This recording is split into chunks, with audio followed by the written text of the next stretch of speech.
Hello students, I welcome you all to the YouTube channel understanding basics. इस video में हम क्या करने जा रहे हैं? इस वीडियो में हम एक बहुत इंपॉर्टेंट टॉपिक को समझेंगे। ठीक है, टॉपिक का नाम क्या है? टॉपिक का नाम है इंडिपेंडेंट इलेक्शन कमीशन। तो बेसिकली इस टॉपिक में हम लोग क्या कवर करेंगे? इस टॉपिक में हम लोग अपनी इलेक्शन कमीशन को समझेंगे। ठीक है, इलेक्शन कमीशन ऑफ इंडिया के बारे में जानेंगे, उसकी पावर्स के बारे में जानेंगे। साथ ही साथ में हम लोग इंपॉर्टेंस भी समझेंगे कि आखिरकार हम जब पिछले वाले टॉपिक में हम समझ रहे थे कि फेयर इलेक्शन करवाने हैं, तो इलेक्शन कमीशन ऑफ इंडिया का क्या इंपॉर्टेंट रूल है जिसकी वजह से वो फ्री एंड फेयर इलेक्शन को इंश्योर करवा पाती है। ठीक है, तो ये सारी चीजें हम समझेंगे। सो लेट्स बिगिन क्विकली कि आखिरकार दिया क्या हुआ है। देखो, अब तक हम लोगों ने क्या डिस्कस कर लिया? अब तक हम लोगों ने इससे पहले डिस्कस किया, free and fair election topic को हम पढ़ रहे थे, उसमें हम लोगों ने ऑलरेडी समझ लिया कि हमारे यहाँ पर हर किसी को अबव 18 ईयर्स ऑफ एज हम सबके पास राइट है कि हम वोट कर सकते हैं। एंड दूसरी इंपॉर्टेंट बात यह है कि हम सभी को राइट टू कंटेस्ट इलेक्शन भी दिया गया है ना। ये सारी चीजें तो हम लोगों ने समझ ली। अब हम लोग यहाँ पर बात कर रहे हैं कि फ्री और फेयर इलेक्शन में, जिसमें हम लोगों ने स्पेसिफिकली वर्ड पर एम्फोसाइज किया था फेयर इलेक्शन पर, तो हम लोगों को अगर फ्री और फेयर इलेक्टोरल सिस्टम और प्रोसेस को इंश्योर करना है, तो उसके लिए हम लोगों ने एक बॉडी बनाई थी और उस बॉडी का नाम क्या है? Independent election commission. ये शब्द देखो बहुत ज़्यादा इंपॉर्टेंट है। ठीक है, कौन सा शब्द है? ये जो इंडिपेंडेंट वर्ड है ना, ये बहुत ज़्यादा इंपॉर्टेंट है। ठीक है, थोड़ा सा बैकग्राउंड समझ लेते हैं चीज़ों का, तो और ज़्यादा चीज़ें क्लियर हो जाएगी। देखो, जब हम लोग अपना कॉन्स्टिट्यूशन बना रहे थे, तो हम लोगों ने कॉन्स्टिट्यूशन में ही ये ऐड कर दिया था कि भारत में जब भी चुनाव होंगे, तो उस चुनाव को कौन करवाएगा? उस चुनाव को कंडक्ट करवाएगा एक बॉडी, और उस बॉडी को हम लोगों ने दिया नाम इलेक्शन कमीशन ऑफ इंडिया। तो ये चीज़ हम लोगों ने कॉन्स्टिट्यूशन में ही क्यों ऐड कर दी? ठीक है, जब हम बना रहे थे तो तभी हम लोगों ने ये सारी चीज़ें क्यों डिसाइड करी? इसीलिए डिसाइड करी क्योंकि देखो, अगर हम ऐसी इंडिपेंडेंट बॉडी ना बनाते तो क्या होता? मे बी ये पॉसिबिलिटी फिर ये होती है कि गवर्नमेंट कंडक्ट करवा रही होती इलेक्शन। ठीक है, और अगर गवर्नमेंट कंडक्ट कराती इलेक्शन तो उसमें दिक्कत क्या आती? उसमें दिक्कत आती कि फिर गवर्नमेंट क्या करती ना, गवर्नमेंट रूल्स को अपने मुताबिक मैनिपुलेट करती। गवर्नमेंट क्या करती पता है? गवर्नमेंट ये करती कि गवर्नमेंट अपने कैंडिडेट को ज़्यादा फेवर करती। ठीक है, अगर उसके कैंडिडेट ने कुछ गलत किया है तो उस पर कोई एक्शन ना लेती, और वहीं दूसरी पार्टी के जो अपोजिशन पार्टीज है, उसका कैंडिडेट अगर भले ही गलत ना करे तो भी उस पर कुछ एक्शन लिया जा सकता था। तो ओवरऑल जो हमारा आइडिया है ना फेयर इलेक्शन का, तो वो पॉसिबल ही नहीं हो पाता, क्योंकि कोई भी गवर्नमेंट पावर में है, वो पावर छोड़ना चाहती है क्या? नहीं, सीधी सी बात है। वो तो ये इंश्योर करेगी कि अगली बार भी वही आए। क्लियर है? तो इसीलिए वो सही तरीके से, फेयर तरीके से, इम्पार्शियल तरीके से रूल्स को फॉलो नहीं करवा पाती, क्योंकि उसका इंटरेस्ट है इलेक्शन में। उसका इंटरेस्ट छुपा हुआ है, वो इलेक्शन में जीतना चाहती है। इसलिए हमने क्या करा? हमने कहा कि भाई हमें ये सारा लोचा नहीं चाहिए, हमें कुछ नहीं चाहिए ये सारी चीज़ें। हमें चाहिए बहुत फेयर तरीके से इलेक्शन। हमें चाहिए इंडिया में सक्सेसफुल डेमोक्रेसी। और इसलिए हम अपनी एक इंडिपेंडेंट बॉडी बनाएंगे जो गवर्नमेंट से बिल्कुल अलग होगी, जिसमें गवर्नमेंट का कोई व्यक्ति नहीं होगा, जिसमें गवर्नमेंट का कोई इंटरफेरेंस नहीं होगा। तो वही चीज़ हम लोगों ने किस में बनाई? इसीलिए हम लोगों ने कॉन्स्टिट्यूशन में ऐड कर दिया कि हम एक ऐसी बॉडी बनाने जा रहे हैं जो क्या है, जो कि एक इंडिपेंडेंट बॉडी है, जो कि एक इंडिपेंडेंट कमीशन है। और उसका नाम हम लोगों ने क्या दिया? उसका नाम बेसिकली हम लोगों ने दिया as an independent election commission of India. ठीक है, तो ये चीज़ हम लोगों ने यहाँ पर समझी।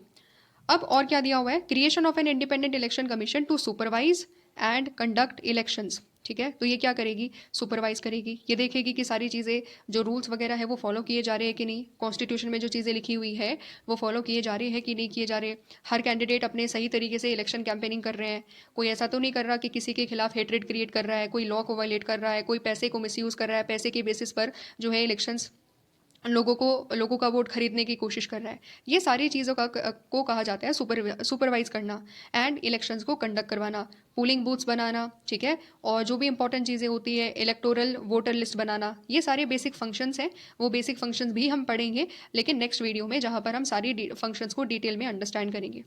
अब हम इस आर्टिकल को पढ़ते हैं।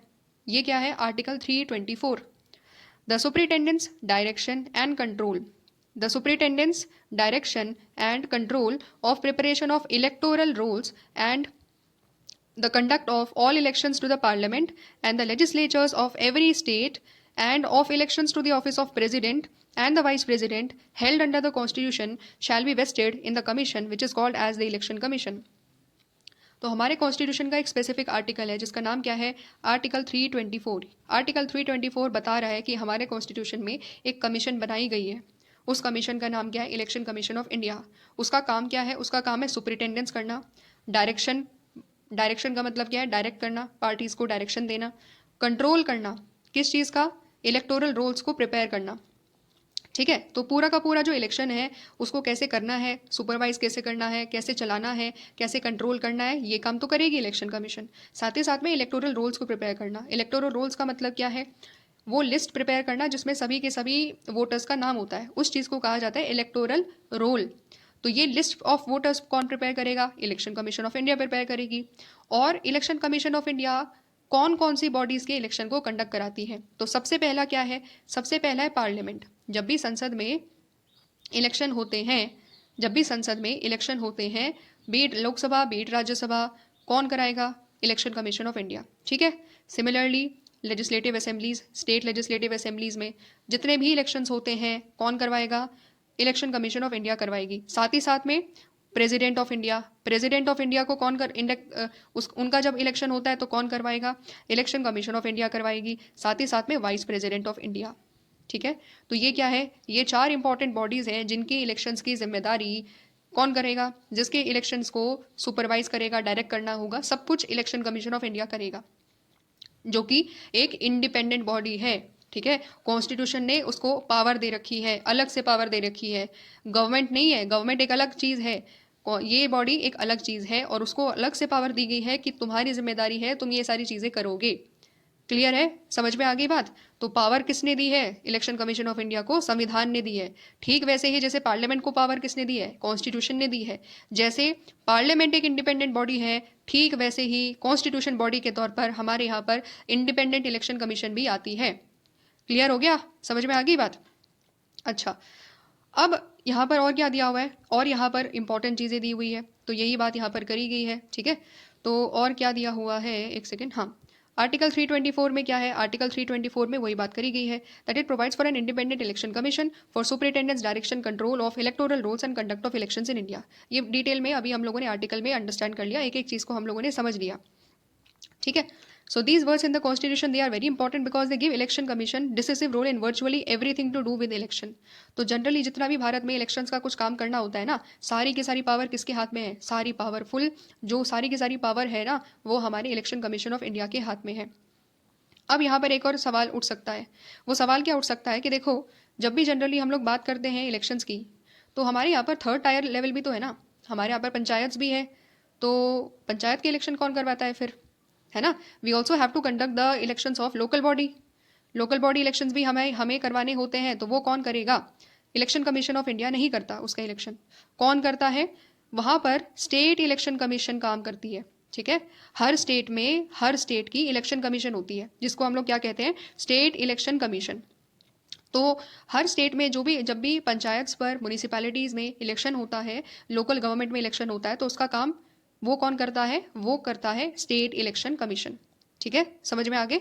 तो स्टेट इलेक्शन कमीशन में बहुत सारे मेंबर्स होते हैं, जैसे स्टेट इलेक्शन कमिश्नर्स होते हैं एंड अदर मेंबर्स होते हैं। तो ये सारे सभी लोग उसके मेंबर होते हैं। तो इस तरीके से वो लोग क्या करते हैं? लोकल लेवल में पंचायत के, म्यूनिसिपैलिटीज़ के इलेक्शन को कंडक्ट कराते हैं। तो आई होप चीज़ें क्लियर होगी कि हम लोगों ने पहले पढ़ लिया था 4 बॉडीज़ जिसका इलेक्शन कमीशन ऑफ इंडिया कराती है, एंड स्टेट में जो लोकल लेवल बॉडीज़ है उसका इलेक्शन कौन कराएगी?